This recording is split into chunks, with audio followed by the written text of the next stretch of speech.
किसी इना मीना डीका ने ट्वीट किया, आपने परेशान हो गए। इना मीना डीका ने ट्वीट किया, आप खड़े हो गए।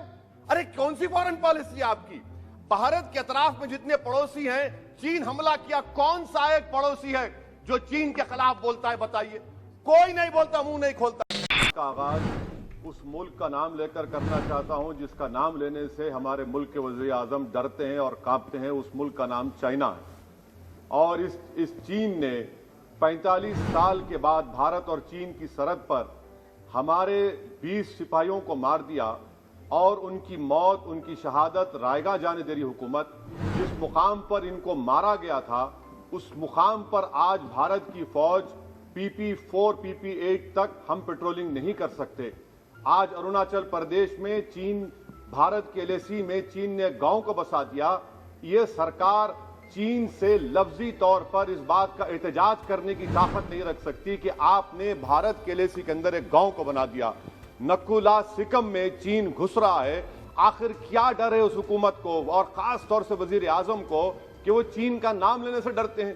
भाई, मुल्क की सालिमियत का मसला है। मुल्क की जमीन पर चीन कब्जा करते जा रहा है और भारत के वजीर आजम चीन का नाम नहीं लेते। मैं उम्मीद करता हूं कि जब वजीर आजम अपना रिप्लाई देंगे तो वो हिम्मत दिखाएंगे और चीन का नाम लेकर कहेंगे कि चीन यहां पर इन जगहों पर घुसा हुआ है। अफसोस तो इस बात का होता है सर कि जिस जगह पर हमको इंफ्रास्ट्रक्चर बनाना था, हमने टिकरी पर बना दिया।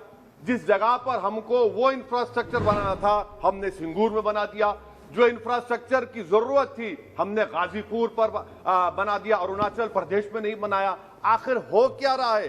क्या किसान से जो बर्ताव किया जा रहा है वो ऐसा लग रहा है कि वो चीन की फौज बनी हुई है, और जो चीन की फौज से बर्ताव किया जाना था आप किसानों से कर रहे हैं। कि साहिर लुधियानी का शेर को थोड़ा तब्दील करके कि चीन पर करम, किसानों पर सितम, रहने दे थोड़ा सा भरम, ऐ जाने वफा ये जुल्म ना कर। ये साहिर लुधियानी ने कहा था। हाँ, आपसे पूछ के करेंगे क्या? आप तो टुट्टे शायर हैं, ना शायरी आती आपको, ना ज़ौक़ है, ना कुछ है। बोले जाते हैं, क्या क्या बोलते हैं आपको ही मालूम। कि सरकार को इस लोकसभा की अजमत, इसकी खूबसूरती की कोई इनके पास हैसियत नहीं है। सरकार इस ऐवान से डरती नहीं है। सरकार किससे डरती है? जब लोग रोड पर निकल कर आते हैं तो मोदी जी की नींद हराम हो जाती है। तो वही आप पैगाम दे रहे हैं कि लोग रोड पर निकले तो सरकार कहती है कि हम 1.5 साल तक कानून को मुलतवी कर देंगे। अरे आप कैसा बोलते? क्या इस ऐवान की तौहीन नहीं है? क्या आप यहां पर कानून अपनी ताकत की बुनियाद पर बनाते हैं और इस लोकसभा की अजमत को निस्तनाबूद कर देते हैं? तो ये बात आपने पैगाम दी कि जब लोग रोड पर निकल कर आते आप डरते हैं। आप बनाओ CAA के रूल्स, इंशाअल्लाह हम दोबारा रोड पे निकलेंगे, पूरे भारत में उसके खिलाफ एहतजाज होगा।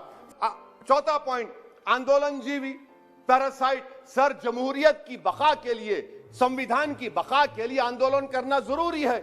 और वजीर आजम या कोई बरसर इख्तिदार जमात के लोग अगर आंदोलनजीवी पैरासाइट का लफ्ज इस्तेमाल करेंगे तो मैं याद दिलाना चाहता हूं सर आपके जरिए से इस हुकूमत को कि हिटलर ने जर्मनी में यहूदियों के खिलाफ इनको कॉकरोचेस का, टर्माइट्स का, उसके बाद 20 मिलियन, आप देखते हैं कि 2 मिलियन से ज्यादा यहूदियों को गैस के चैम्बर में डाला गया।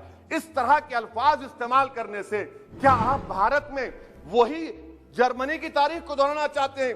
किसी इना मीना डीका ने ट्वीट किया, आपने परेशान हो गए। इना मीना डीका ने ट्वीट किया, आप खड़े हो गए। अरे कौन सी फॉरेन पॉलिसी है आपकी? भारत के अतराफ में जितने पड़ोसी हैं, चीन हमला किया, कौन सा एक पड़ोसी है जो चीन के खिलाफ बोलता है? बताइए। कोई नहीं बोलता, मुंह नहीं खोलता। श्रीलंका में आप पोर्ट बना रहे हैं, किसके साथ? जापान के साथ। किसको काम मिल रहा था? आपके नूरे नजर को, आपके नूरे नजर को, आपके चहीते नूरे नजर को। श्रीलंका ने कहा हम भारत को नहीं बनाने देंगे टर्मिनल पोर्ट यहां पर। आप बताइए फॉरेन पॉलिसी।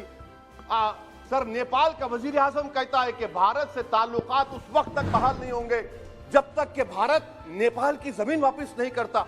कहां सो रहे हैं सर आप?